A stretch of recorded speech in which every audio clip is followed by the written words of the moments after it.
Module 6, Session 2. Session 2 will cover the following content.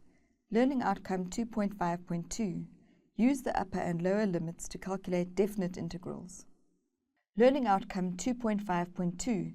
Use the upper and lower limits to calculate definite integrals. Now we turn to working with definite integrals. This is usually a relatively straightforward section for students.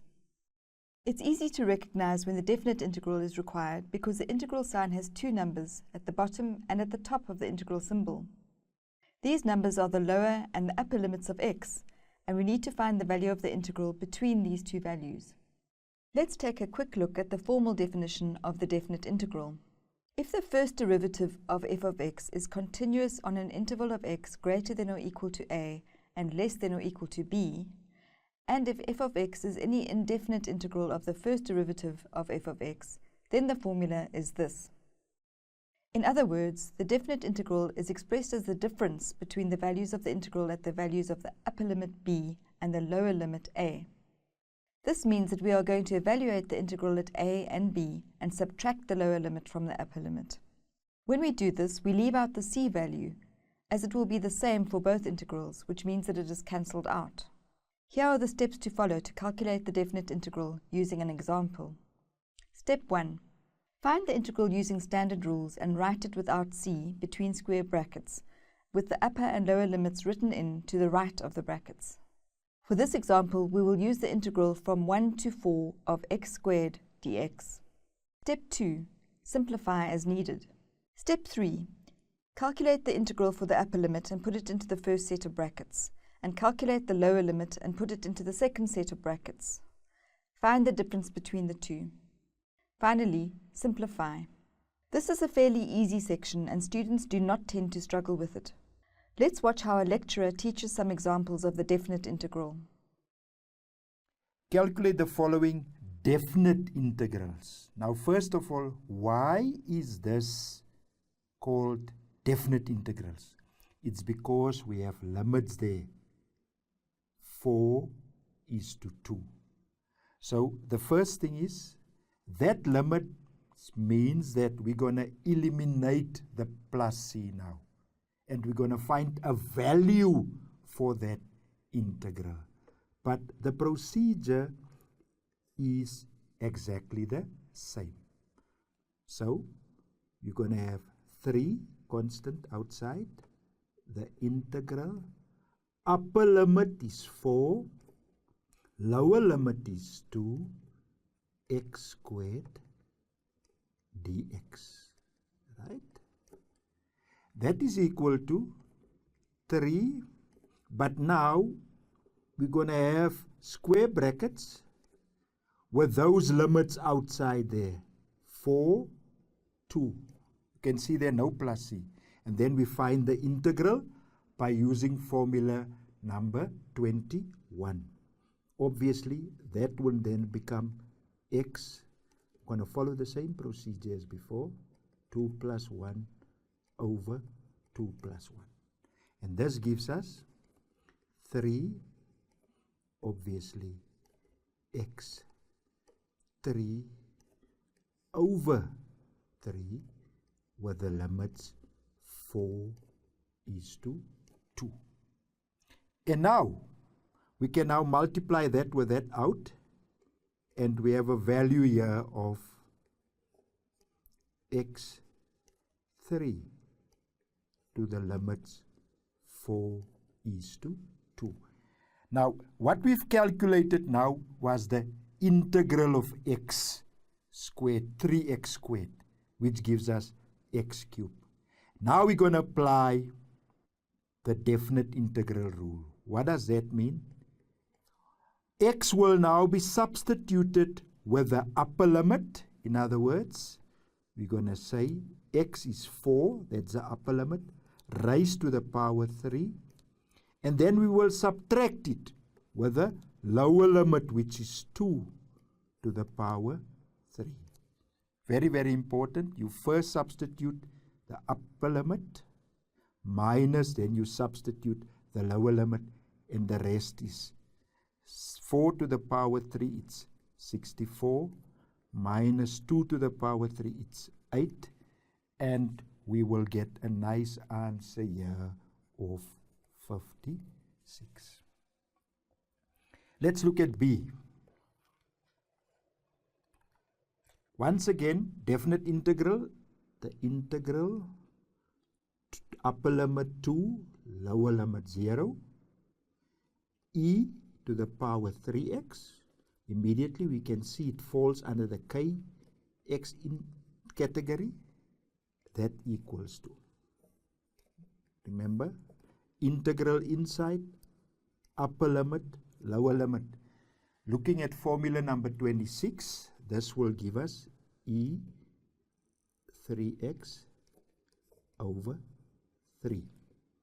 And now we will substitute. That is equal to a third e 3 bracket upper limit 2 minus again a third e 3 lower limit 0, and now we're going to go to your calculator. A third e to the power 6 gives you 134,476 minus obviously a third, because e to the power 0 it's 1, and the third it's 0.333, and the final answer there is 134,143, and that is your final answer.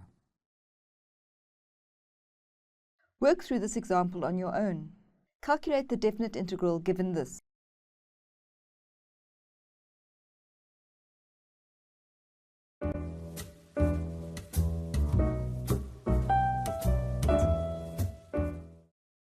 Let's watch how a lecturer takes us through the solution. Calculate the definite integral. Now this is what we have to integrate. And for that reason, I would like to clearly state that we must understand, that we must take this into standard form, which means that these variables of x, since we are integrating with respect to x, must go and be on our numerator region.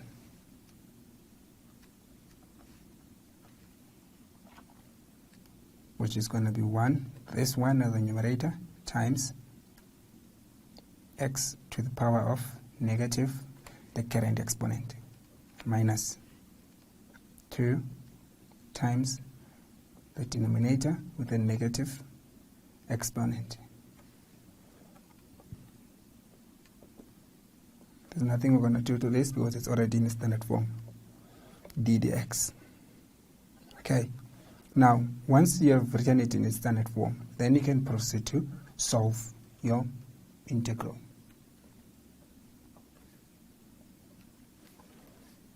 Which means that 1 times x to the power minus 2 becomes x to the power minus 2 dx. 2 times x to the power minus 3 becomes minus 2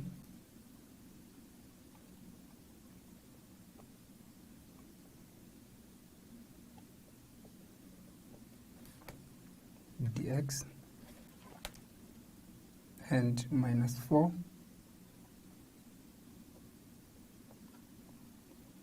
dx. So we're integrating everything with respect to x. Then you can apply your integration rule. I would like to state at this point that 4 is a constant, but you can remember that any constant, especially when you integrate with respect to x, so if you had a constant of 2, since you're integrating with respect to x, you must understand that it's x, 2x to the power 0. Anything to the exponent of 0 is equal to 1. Thus 2 times 1, because of this collapse to be 1, becomes 2. So hence 2 was staying on its own. It should then not come as a shock when I then propose that for this, we might as well put x to the power of 0 here. We've done nothing wrong. I've just explained it previously here.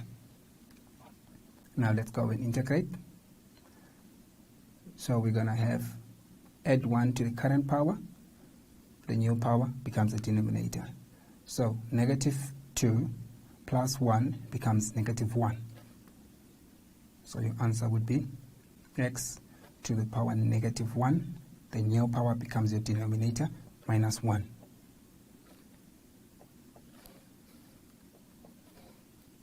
There we go. Then minus 2, this minus 2, and then we integrate. Negative 3 plus 1 becomes negative 2.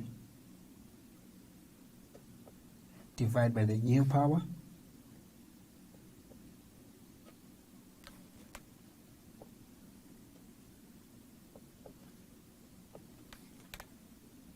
This negative 4. 0 plus 1 becomes 1. So it's x to the power 1. Divide by the new power, 1.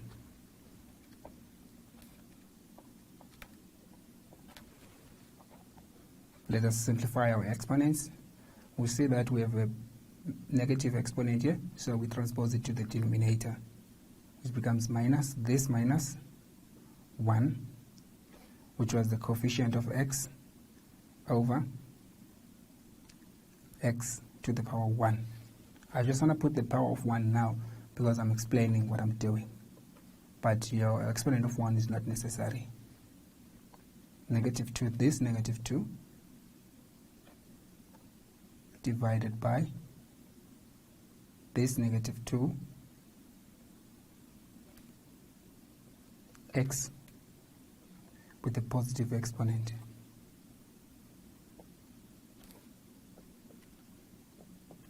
And lastly, negative 4 x. You don't need to put the over 1. It's the same thing.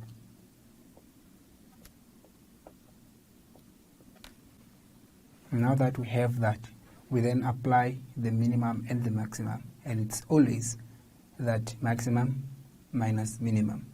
But we can further on simplify here. Negative 2 divided by negative 2 becomes positive 1. Got a new power of positive 1 here. And what else can we do? Nothing much. So we therefore apply our limits, our limits now of the minimum and the maximum. But you always start with the one on top here, which is your maximum. So we substitute now. X equals to 0. X equals to 4. Substitute x equals to 4. That's what we're doing now. So we come back here. Open a big bracket. Minus 1 over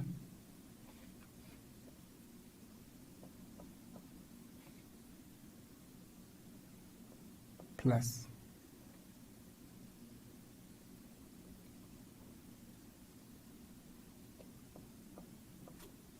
this part minus 4 times x in this case is 4. Close the bracket. We have just used this maximum. Then it must subtract your minimum. Minus this minus 1 over x now is minus 1. So we see x, we put minus 1 plus this region 1 over open bracket x is minus 1 squared. We're here now. Minus 4 times minus 1. Close this bracket. We're here.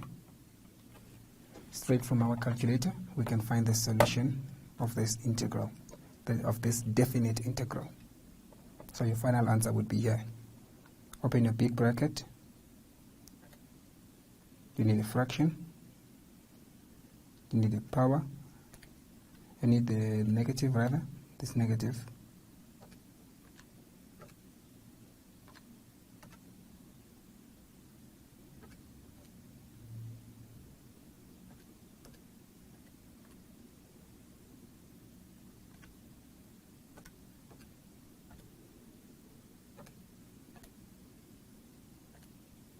This part is done. We've all captured it. Now we are here. Open bracket again, fraction.